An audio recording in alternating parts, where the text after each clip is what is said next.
Muy bien, buenos días, Dios les bendiga, ¿cómo están?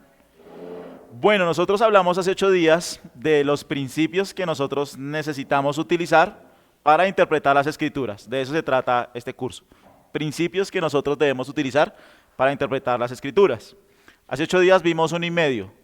El primero es que cuando nosotros nos acercamos al texto bíblico, necesitamos reconocer la máxima autoridad de las escrituras. La autoridad final descansa ¿en dónde?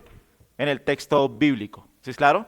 Entonces yo me acerco, obviamente con humildad, con reverencia, con asombro, eso nosotros lo vimos, y debemos reconocer que la autoridad descansa es en las escrituras son las que determinan el significado del texto, son las escrituras las que tienen la autoridad, no yo, no mi sistema teológico, no lo que a mí me parece, no lo que yo creo que es mejor.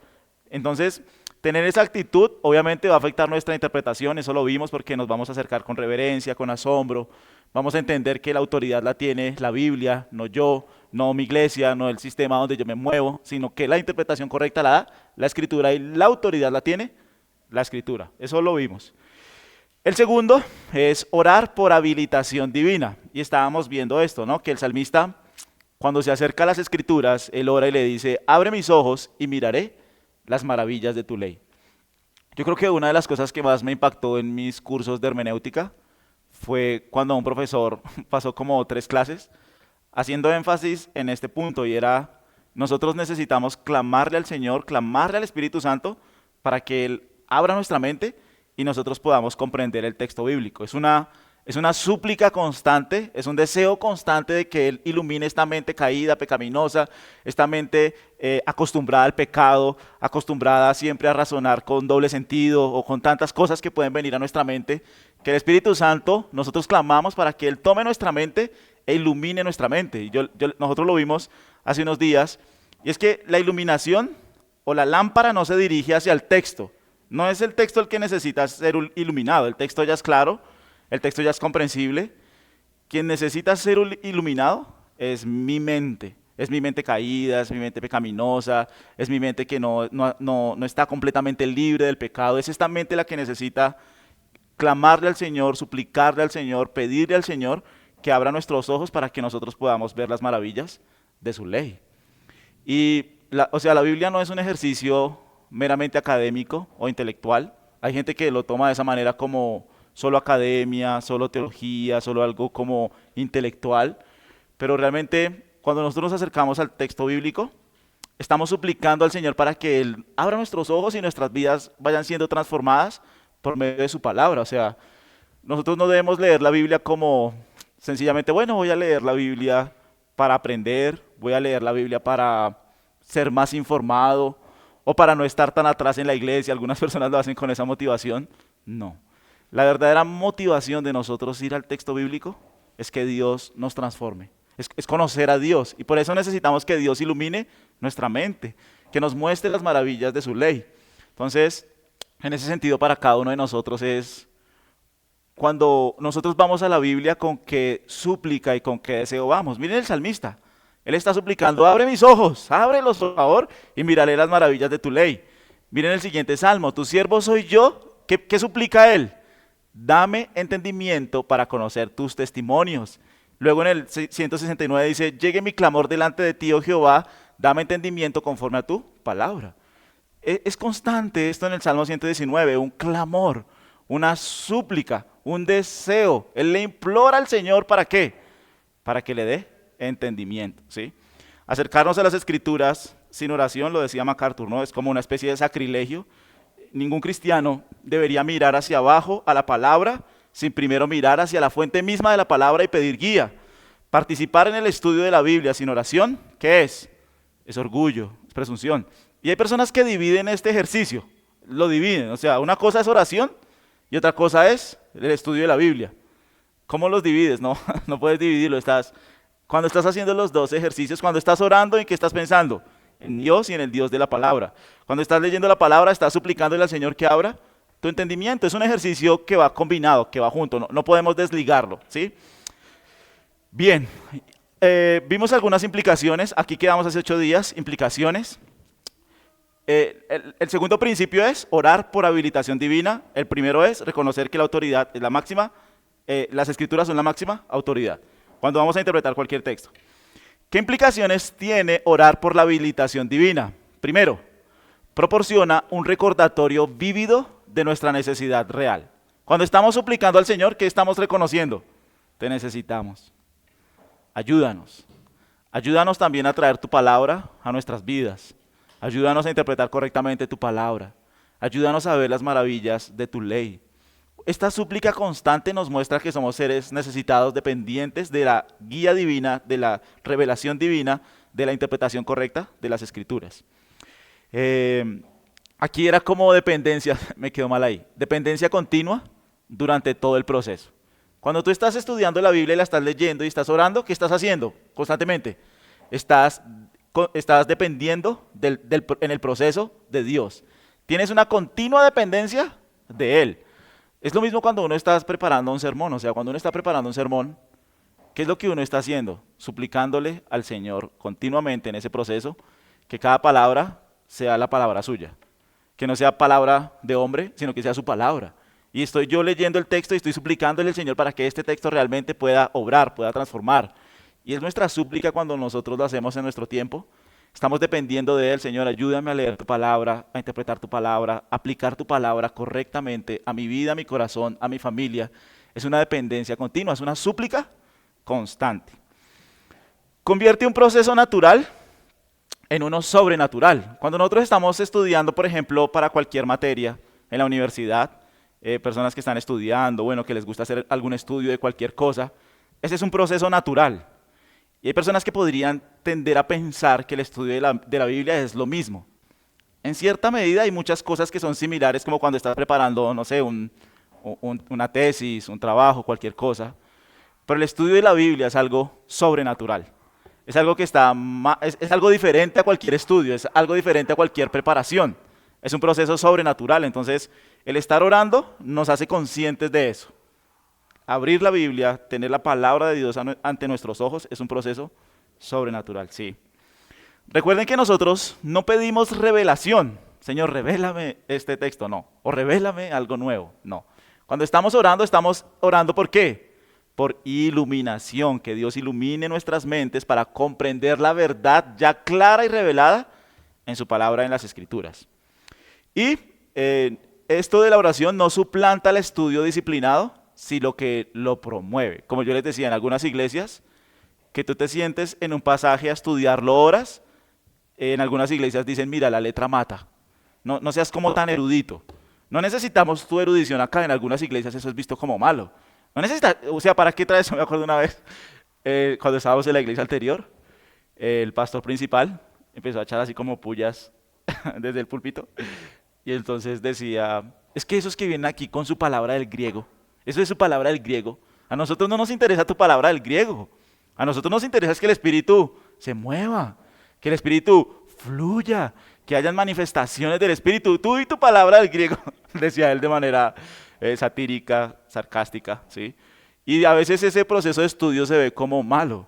Y no, o sea, realmente las dos cosas son buenas. O sea, uno sí debe reconocer que hay personas que se acercan a la Biblia solamente de manera académica. Y realmente no hay como un poder del Espíritu, no hay un movimiento del Espíritu, no hay una súplica del Espíritu y es evidente en algunos lados. Cualquiera de los dos extremos es malo. Están juntos los dos. Estás siendo fiel en el texto, estás interpretándolo, estás yendo a conocerlo bien, pero a la vez estás suplicando para que el Espíritu se mueva, para que el Espíritu tome tu vida, para que el Espíritu te ayude a entender la palabra de Dios. ¿Sí? Miren lo que dijo Zwinglio. Dijo, hasta la oración de él cuando él estaba estudiando la Biblia. Él decía, miren lo que él decía, Dios Todopoderoso, Eterno y Misericordioso, cuya palabra es lámpara a nuestros pies y lumbrera a nuestro camino, abre, ilumina nuestras mentes para que podamos comprender pura y perfectamente tu palabra y que nuestra vida sea conforme a lo que hemos entendido correctamente, para que en nada desagrademos vuestra majestad por Jesucristo nuestro Señor. Amén. Es una oración de dependencia. Es una oración humilde. Señor, abre mis ojos, abre mi entendimiento, ilumina esta mente caída para comprender tu palabra. Y eso nos hace humildes. No nos lleva al texto con orgullo, con presunción, con altivez. No, nos hace humildes dependientes de lo que el autor quiso comunicar a la audiencia original. ¿Listo? Tercer principio. Cuando vamos a interpretar las Escrituras, ¿cuál es? buscar la intención del autor, que eso nos quede grabado, que eso nos quede grabado a todos nosotros. Cuando vamos a interpretar la Biblia, ¿qué queremos hacer? Buscar la intención del autor. Uno de los problemas de hoy en día del texto bíblico es que la autoridad, las iglesias quieren que la autoridad descanse sobre el lector. Es decir, soy yo el que determina lo que esto significa, grave. Porque en el momento en que el lector tome el control del significado de un pasaje, este pasaje puede significar una cosa para alguien, otra cosa para otra persona, otra cosa para otra persona, y todo se vuelve meramente subjetivo. De hecho, no solo pasa en la Biblia, pasa en la filosofía. O sea, muchas personas hoy en día en la filosofía, cuando leen a Platón, quieren redefinir lo que Platón quiso decir. Y lo quieren redefinir para que eso cobre sentido es en las manos del lector y no del autor, quien fue el que tuvo una intención para comunicar algo, ¿sí me entienden? El peligro de que la interpretación de un pasaje descanse sobre mí es que este proceso se vuelve meramente subjetivo, ¿me entiendes? En cambio, si todos nosotros estamos buscando la intención de una sola persona, obviamente podemos llegar a matices diferentes del texto, pero la interpretación va a ser la misma. Las conclusiones podrían ser las mismas. De pronto algunas implicaciones diferentes, claro que sí, porque la palabra de Dios nunca se agota. Porque si volviéramos a predicar Lucas, por ejemplo, sacaríamos cosas nuevas, por así decirlo, porque no, la palabra de Dios es sin límite, no está restringida, pero todo está guardado dentro de una misma línea de interpretación, porque es lo que queremos hacer. Queremos, ¿qué es lo que el autor, por ejemplo, cuando estamos leyendo la carta a los Efesios, qué es lo que Pablo quiso comunicarle a la iglesia en Éfeso a través de este texto? Y estoy poniéndome yo en sus zapatos, estoy caminando, o la carta a Colosenses, que es la carta de la prisión. ¿Yo qué tengo que hacer? Pues tengo que meterme en la mente de Pablo en una celda con cadenas, con grillos, tengo que ponerme en los zapatos de la audiencia original y estoy buscando el significado que él quiso comunicarle a esa audiencia. Si todos nosotros lo hacemos de esa manera, ¿de qué nos guardamos? Del relativismo, de ser subjetivos, de las herejías, porque quien tiene la autoridad, ¿quién es? El texto bíblico, ¿sí me entienden?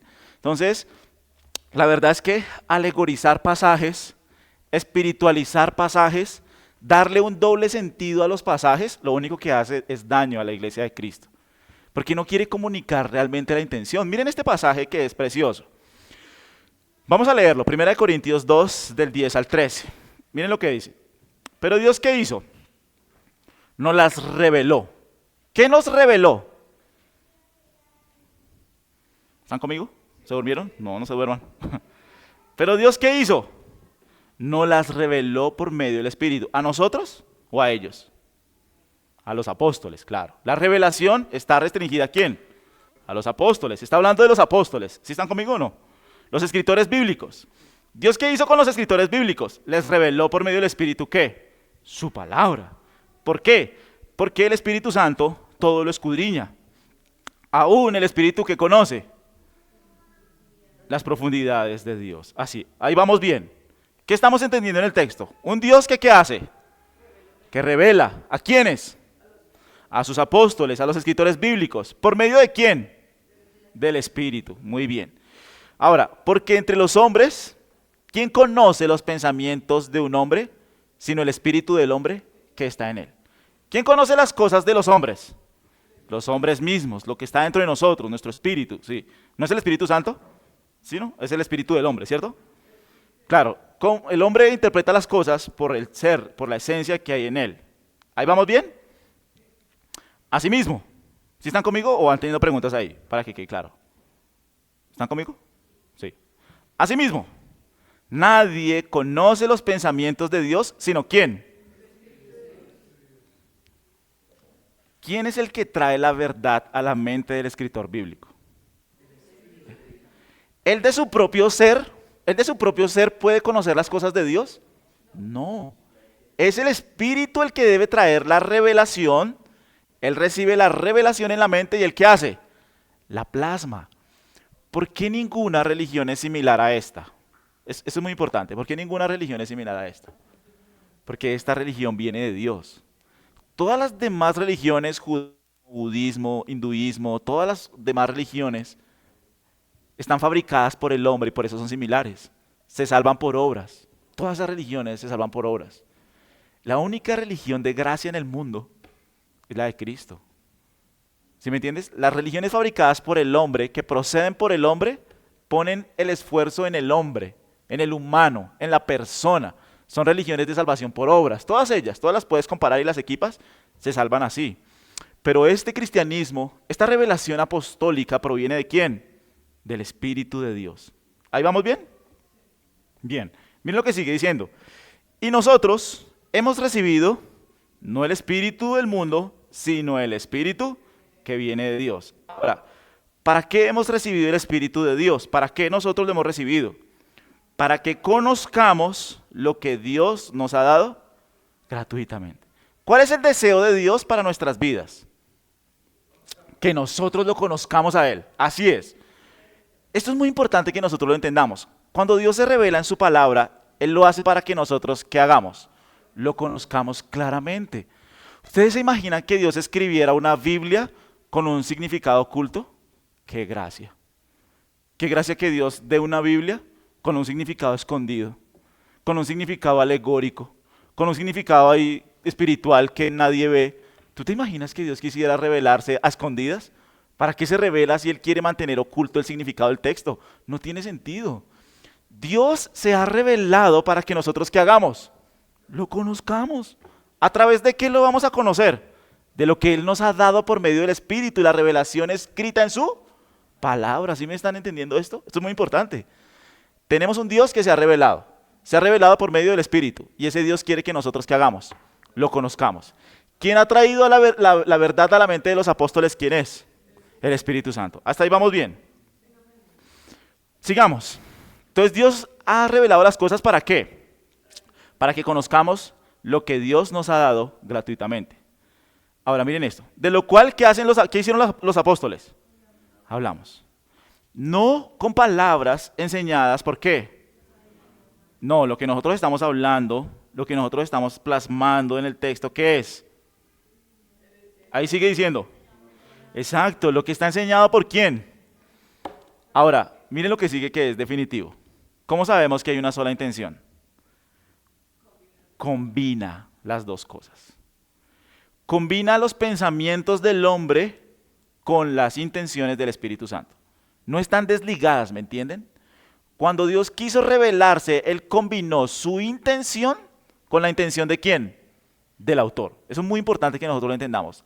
Las dos cosas están ¿cómo? Combinadas. Y ahora sí, ¿qué combinaron? Pensamientos espirituales con palabras espirituales. Está junto. ¿Por qué esto es importante? Porque el sentido del texto es uno solo. El Espíritu Santo y el autor humano están escribiendo en el mismo sentido.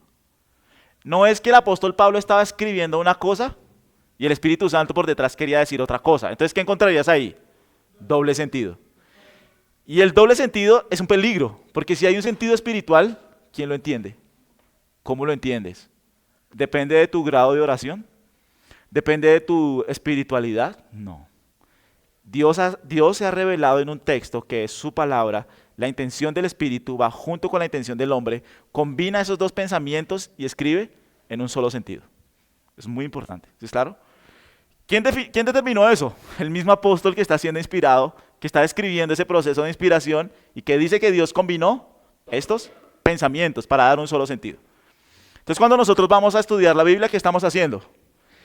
¿Qué está pensando el apóstol Pablo para escribir esto? Eso es lo que nosotros debemos hacer.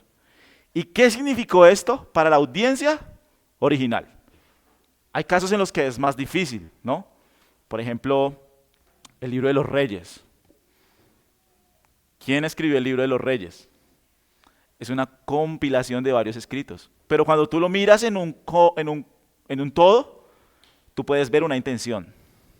Tú puedes ver algo que el Espíritu Santo marca en varios pasajes. Ves una intención del autor. Tú sabes la audiencia. Por ejemplo, Reyes. ¿Cuál fue la audiencia de Reyes? Las personas que estaban en el exilio. Y cuando leemos Crónicas, las personas dicen, estamos leyendo lo mismo que ya leímos en Reyes. No, porque Crónicas fue escrito para la gente que ya había regresado del exilio. Por eso en Crónicas ves tanta esperanza. Por eso en Reyes no ves tanta esperanza, ves juicio. es eso. O sea, si yo me pongo en los zapatos del autor y de la audiencia, voy a entender todo el texto y hacia allá debe dirigirse mi interpretación. ¿Listo? Preguntas ahí.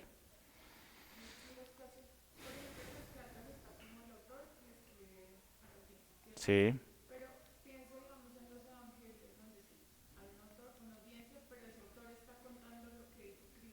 Bien. No es un segundo grado de dificultad, sino es el contexto. Entonces, por ejemplo, si el contexto, ahorita le iba a poner un ejemplo, Jesús y el buen samaritano. Las parábolas siempre igual, siempre quieren responder a una pregunta. Cuando yo estoy interpretando una parábola, yo debo decir cuál es la respuesta que está dando esta parábola a esa pregunta. ¿Cómo esta parábola responde esta pregunta? La parábola del buen samaritano, si tú la miras, tiene una pregunta y es un ejemplo. Pero si yo tomo la parábola y la aíslo de la pregunta, puede significar tantas cosas como tú quieras. Tantas cosas como tú te las puedas imaginar. Error. Entonces, cuando es Jesús el que está hablando y está en un contexto, van, por así decirlo, entendemos el significado que Jesús quiso comunicarle a su audiencia en ese momento, también teniendo en mente a quién va dirigido. Por ejemplo, el Evangelio de Juan, ¿a quién fue escrito? A las personas de todo el mundo para que creyeran que Jesús es Dios, es el Cristo. Marcos, ¿a quién fue escrito? A los romanos. Por eso va tan rápido. Parece, si tú leyeras Marcos en un solo día, terminas cansado. Pero no por la lectura, sino porque él dice enseguida, e inmediatamente, enseguida, e inmediatamente. Tiene como ese afán así todo rápido de escribir. Lucas, ¿a quién fue escrito? A gentiles. Es su evangelio más extenso. Mateo, ¿a quién fue escrito? A los judíos. Yo debo tener eso. Por eso el evangelio de Mateo, cuando tú lo miras, wow, es una obra judía impresionante. Los 5 discursos de Mateo, son 5.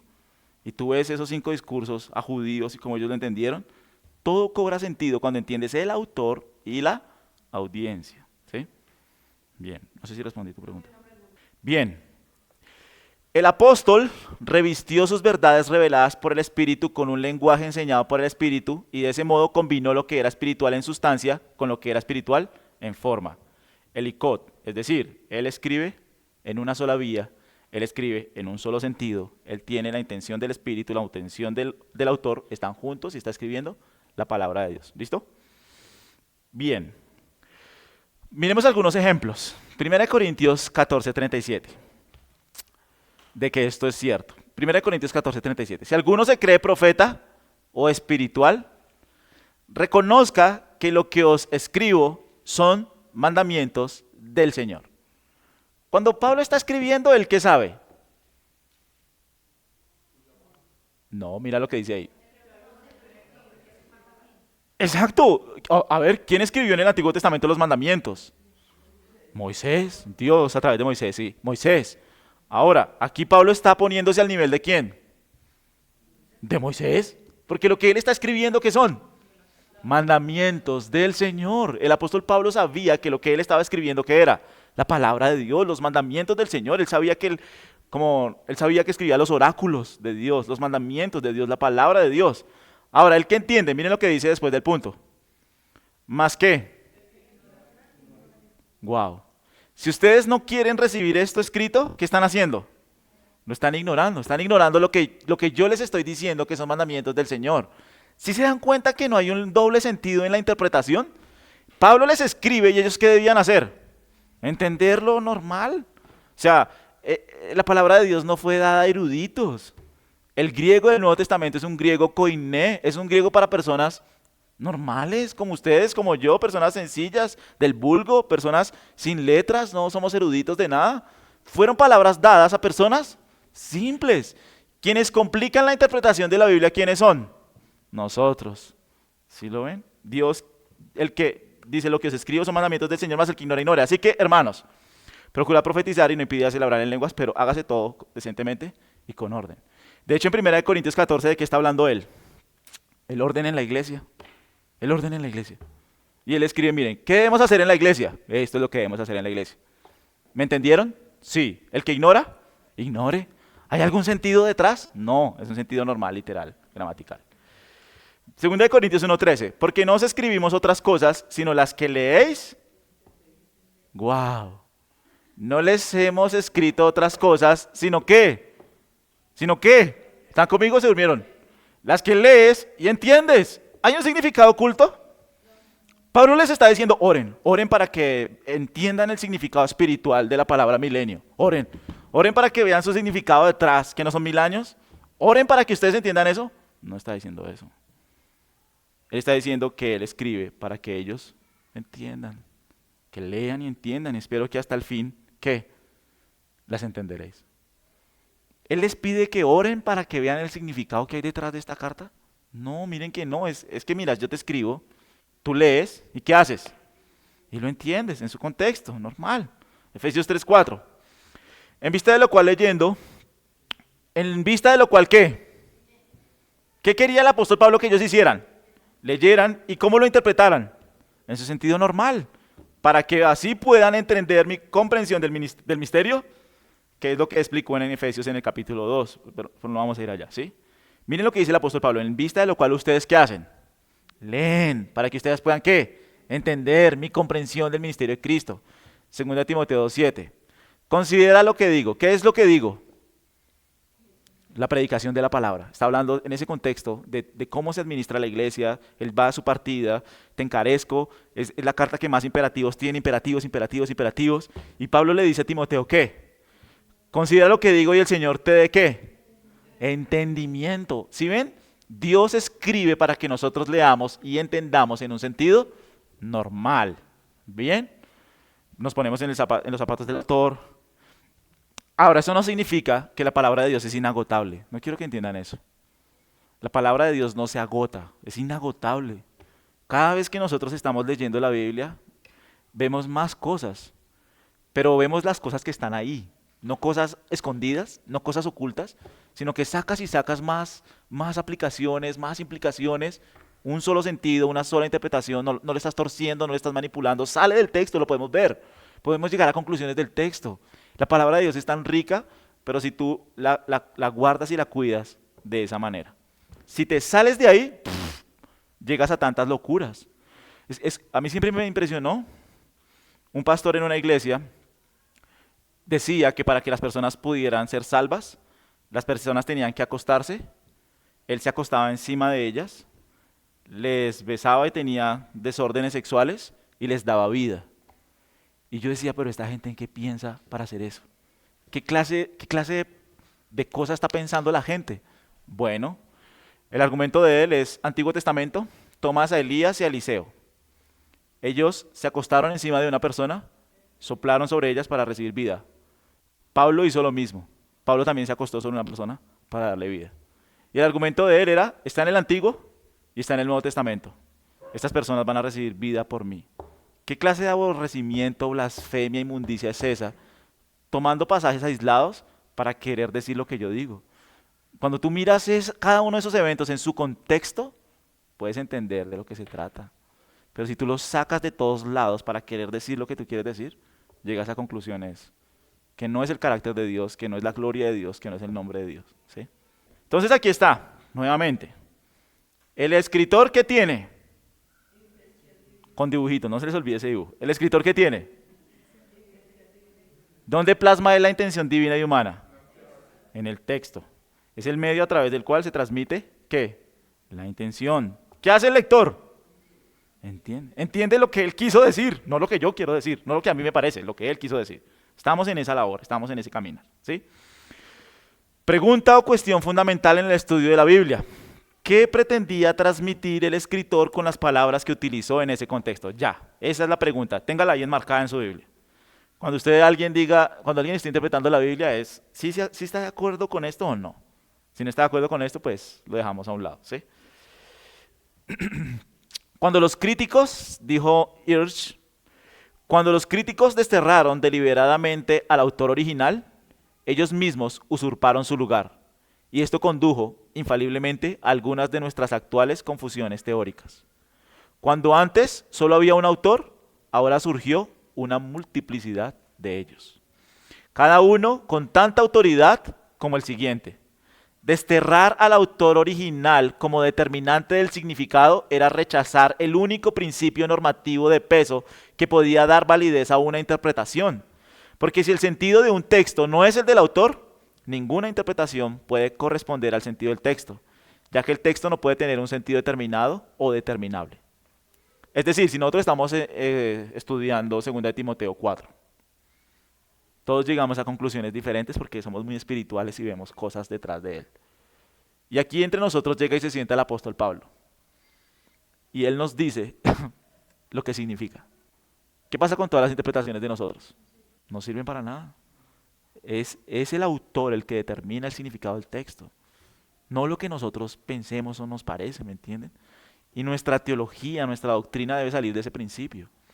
¿Por qué las iglesias se van para la iglesia católica nuevamente? Yo siempre me hice esa pregunta. ¿Cómo es posible que un cristiano se devuelva a la iglesia católica? ¿Saben dónde está el problema? Aquí. Ellos dicen, yo veo la iglesia presbiteriana y la iglesia presbiteriana piensa una cosa. Yo miro la iglesia bautista reformada y la iglesia bautista reformada piensa otra cosa. Yo miro la iglesia pentecostal y la iglesia pentecostal tiene otra cosa. Y cada uno tiene su método y cada uno tiene su sistema y cada uno piensa lo que quiere. Mientras que la iglesia de Roma tiene un magisterio que es infalible y que determina una sola cosa. ¿Qué prefieres creer? ¿Tantas variaciones que hay por allá en tus iglesias? ¿O la enseñanza pura del magisterio que tiene solo una intención? Y mucha gente ante tanta confusión, de verdad, porque alegorizan la Biblia, porque alegorizan el texto y para ti significa una cosa, y para ti significa otra cosa, y para ti significa otra cosa, pues la gente termina confundiéndose y ya no sé qué significa esto, y mejor me voy ¿para dónde? Me voy para la iglesia que allá la interpretan y le dan un solo sentido. Pero miren, aquí está la norma es esa. La norma es, todo lector de la Biblia debe ponerse en los zapatos del autor original y ver la intención que él quiso comunicar a su audiencia original. Si yo estoy en ese proceso, nos guardamos el depósito de la fe, guardamos la palabra de Dios y guardamos lo que Dios quiso revelar. No con ideas fueras que no están ahí. ¿Sí? Preguntas, dudas, inquietudes. Vamos bien. No es lo correcto sopesar las menos palabras ni examinar el lenguaje por sí mismo, ya que muchos errores serán la consecuencia. Pero si seguimos este método en nuestros propios discursos y examinamos la mente del orador, nos ganaremos muchos enemigos y todo se desordenará. Crisóstomo. Crisóstomo es un padre de la iglesia más o menos del 300 y él fue el que más abogó por la interpretación literal del texto. Tú puedes leer a Crisóstomo y sus conclusiones son conclusiones del texto. En cambio, si lees a Orígenes, tenía una imaginación, pero, o sea, él iba a la Biblia y se imaginaba tantas cosas en la Biblia que terminaba distorsionando el sentido normal del autor, ¿sí? Casi su único trabajo, el de nosotros, el del intérprete, es abrir la mente del escritor a quien se compromete a explicar. Eso es lo que dice Calvino. Cuando nosotros estamos interpretando, queremos abrir la mente del escritor para saber y conocer su intención, qué es lo que él se comprometía a explicar en esa carta. Eso dijo Calvino. Lo que dijo Walter Kaiser en su libro La forma literaria de Génesis. La tarea primordial del biblista es desentrañar el significado del texto de las escrituras tal y como fue concebido originalmente por el escritor de ese texto. Esas ideas, significados e intenciones de verdad que él tenía en mente son el primer orden del día. Además, si el concepto de autoridad bíblica se introduce en la discusión, solo aumentará en lugar de disminuir la intensidad de la búsqueda para volver al pensamiento del escritor original, porque él es el hombre que afirma haber escuchado la revelación de Dios. Es lo que sucede hoy en día, ¿sí me entiendes? Como yo tuve una nueva revelación de este texto, ustedes no lo están viendo, pero yo sí lo veo, yo sí veo lo que hay en ese texto, y ustedes deben seguirme a mí. La autoridad empieza a descansar ¿sobre quién? Prácticamente yo me vuelvo en una especie de papa. Así pasa en muchas iglesias. Ya no seguimos al papa, pero seguimos a un papa más chiquito. Un papastor, sí. Un papa más chiquito porque, claro, él es más espiritual que todos nosotros. Él está en un nivel más alto.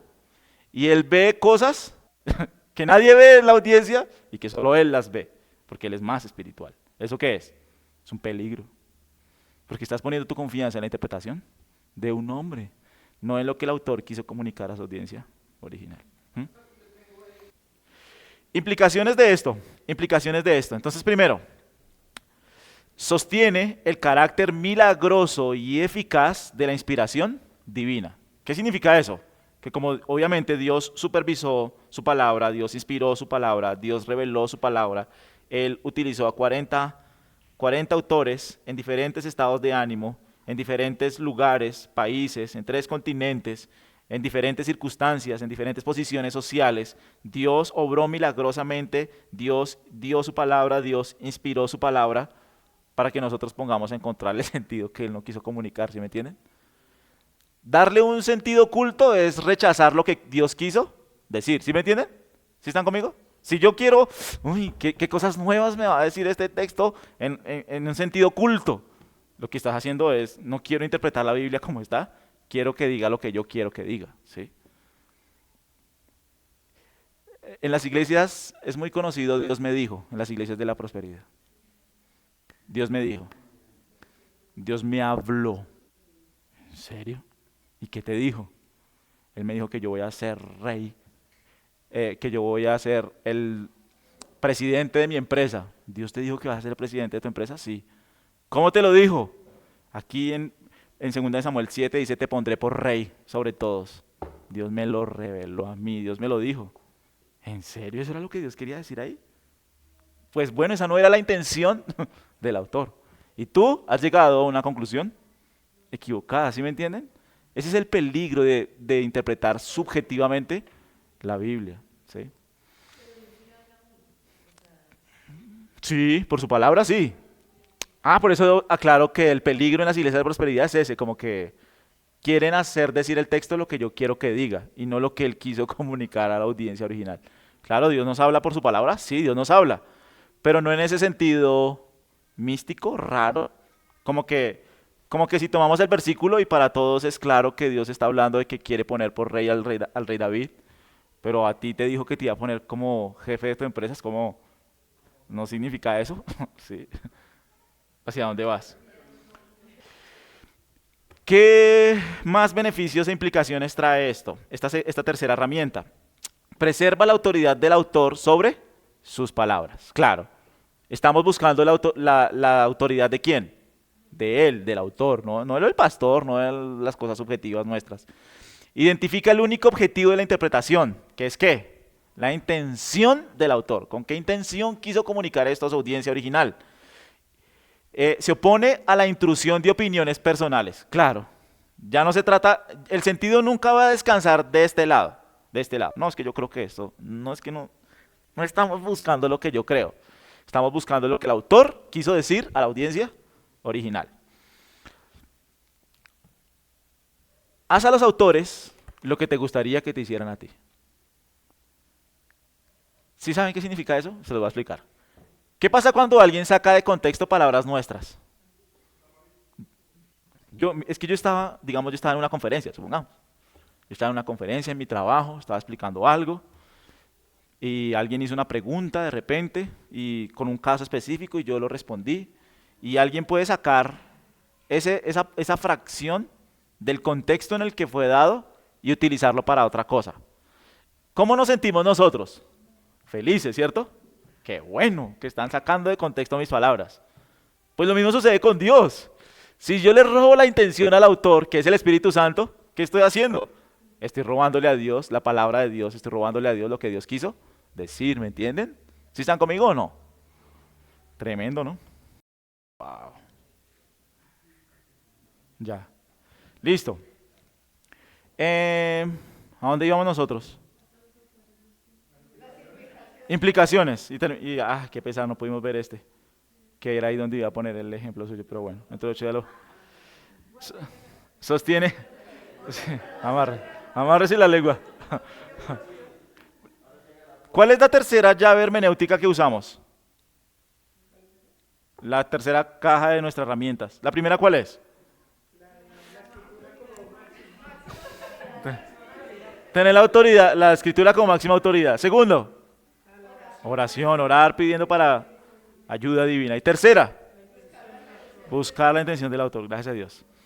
Bueno, esto ya lo vimos, ¿no? Esto ya lo vimos. Sí. Sí, venga, avanzamos un poquito, un poquito. Ahí ya está todo cuadrado. Vamos a seguir. Leer la lengua con naturalidad. Leer la lengua o el lenguaje, ahí me quedo mal. Leer el lenguaje con naturalidad. El lenguaje. Es lo que nosotros llamamos interpretación gramatical. Es el lenguaje. Tú lees la gramática y tú lees el lenguaje ¿cómo? Con naturalidad. ¿Sí? A nosotros nos acusan de literalistas. Ustedes son los literalistas. Ustedes leen la puerta y creen que Jesús es una puerta. Nosotros sabemos que hay sentido del lenguaje. La gramática en el lenguaje es normal, o sea, tú usas metáforas, usas hipérboles, usas símil. Jesús utilizó ese lenguaje es muy rico, ese lenguaje comunica muchas cosas, es muy vívido. Cuando nosotros estamos leyendo la Biblia, leemos el lenguaje o la lengua con naturalidad. Es la gramática lo que estamos nosotros buscando. Entonces miren, ese es el principio de interpretación literal. Leemos de acuerdo a la gramática. Por ejemplo, si yo estoy leyendo Job, yo sé que en Job, ¿qué estoy leyendo? ¿Cuál es el... ¿Qué? ¿Cómo dijiste? Poesía, claro. Cuando estamos leyendo Job, ¿qué estamos leyendo? Poesía. Ah, bueno, y uno en la poesía, ¿qué utiliza? Metáforas, hipérboles, combinas, hay prosas, ¿no? Hay como estas maneras en que los versos armonizan. Claro, yo tengo que saber... ¿Leer poesía es más difícil? Sí, claro, es más difícil. Sí, es difícil leer la poesía en el lenguaje español. Imagínense leer poesía en hebreo. Es difícil, pero uno debe reconocer eso, que el lenguaje tiene figuras normales de la gramática, ¿me entienden? Entonces, abogar por un enfoque literal no denigra en modo alguno la posibilidad o el poder del lenguaje figurado. Es obvio que el lenguaje figurado está en las escrituras. Ahora, ¿cómo sabemos que hay lenguaje figurado? Por el tipo de estructura que el autor comunica, que el autor da, ¿sí me entienden?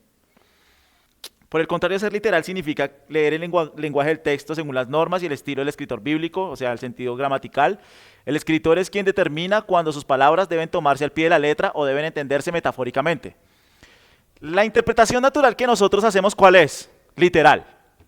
Pero si el sentido literal no está de acorde con el contexto, no está de acorde con las palabras, entendemos que está hablando metafóricamente. Por ejemplo, Jesús, yo soy la puerta. ¿Él es una puerta que se mueve? No, eso es un lenguaje figurado. El magisterio de Roma y muchos padres de la iglesia utilizaron esto de un pasaje. Supón que nosotros tomamos Juan 2 del 1 al 12. Y a Juan 2 del 1 al 12 le aplicaban estos cuatro. Estos cuatro. ¿Cuáles le aplicaban? El gramatical, el literal, pero también detrás del pasaje querían ver algo más, la doctrina, y lo alegorizaban para ver doctrina, y lo moralizaban para lo que se llamó tipológico, mucho lenguaje tipológico, que es lo que usan aún hoy en día en algunos talleres, tipológico, y después algo escatológico, o sea, el pasaje tenía un significado normal, pero también detrás ves algo alegórico, ves algo moral, ves algo escatológico. Y todo pasaje lo llevaban a estos cuatro niveles. Prácticamente un pasaje significa, ¿qué? Cuatro cosas. ¿Sí me entiendes? En el momento en que tú te tiendes a apartar de aquí, yo no sé si estoy señalando, no, con razón. En el momento, acá, aquí está. En el momento en que tú te apartas de acá, tú te apartas de acá, empiezas a darle cualquier significado al texto. ¿Sí me entienden? No, el único sentido es el que el autor original quiso darle a su audiencia original, es este. No necesitas ir más allá, no necesitas ver cosas que el texto no quiere comunicar, ¿sí me entienden? Entonces, por ejemplo, voy a leer lo que Camille leyó. Ustedes me dicen si están de acuerdo o no. Para terminar este tiempo. No, es que me va a pesar dejarlo así como, Lidia, yo le mandé eso, sí, está que se habla. Vean. Dijo el presidente de la iglesia, recordemos que cuando el Señor hizo su entrada triunfal a Jerusalén, vino montado sobre un pollino. Un pollino es el hijo de un asna, es joven. No ha sido montado, es decir, está indomable. Está bravo, está brioso todavía. Pero Jesús se montó sobre un pollino y entró a Jerusalén. Pero el pollino estaba calmado. Y ese pollino somos cada uno de nosotros. Y Cristo es aquel que nos da paz, tranquilidad y confianza. En otras palabras, le dijo a su audiencia que son burros. ¿Sí? ¿Sí? ¿Nosotros somos el pollino? Ahora, ¿suena bonito? Sí, suena bonito. ¿Suena espiritual? Sí, suena espiritual. ¿Es lo que Lucas o Mateo o Marcos quería decir? No. Sí, o sea, es como, es como estas cosas tan sutiles donde quieren mostrar a Cristo. Y eso pasa en muchas iglesias, sobre todo en el Antiguo Testamento. ¿Te das cuenta? Meter a Cristo donde no está. Que, uf. En el tabernáculo. Hay un libro que se llama El Tabernáculo y Jesús. Entonces a Jesús lo vistieron de púrpura cuando iba a morir. Y el tabernáculo es púrpura, mira. El lugar santísimo, la chequiná. Y también Jesús en la transfiguración, la chequiná. ¡Ah! Mira, mira, mira, hay símiles ahí están juntos. El tabernáculo, sí, digamos, los clavos en las estacas, los clavos en la cruz. Y entonces empiezan a meter a Jesús ahí como que, uff. Mi pregunta es, ¿Moisés quiso comunicarle eso a su audiencia original? No. Obviamente hay tipología que se va desarrollando. El cordero, el cordero, el cordero, el cordero, el cordero apunta al cordero de Dios. El sacerdocio, sí, sí, sí, digamos que el sacerdocio de Aarón, el sacerdocio de Aarón, Cristo nuestro sumo sacerdote. El día de reposo, el día de reposo, el día de reposo, Cristo es el día de reposo. ¿Sí ves? Pero es la misma Biblia en Hebreos la que determina lo tipológico. No somos nosotros los que determinamos lo tipológico. Es la Biblia misma, ¿me entienden? Oremos. Señor, queremos darte gracias por este tiempo, gracias por lo que nos enseñas a través de tu palabra. Por favor, ayúdanos, Señor, a ser fieles en la interpretación de las Escrituras. Ayúdanos a ser fieles, Señor, para conocerte a ti, para adorarte a ti. Pedimos que tu nombre sea glorificado, que Cristo sea exaltado y que en este día, Señor, toda la gloria sea para ti. Te damos gracias y te damos en Cristo Jesús, Señor nuestro. Amén. Amén.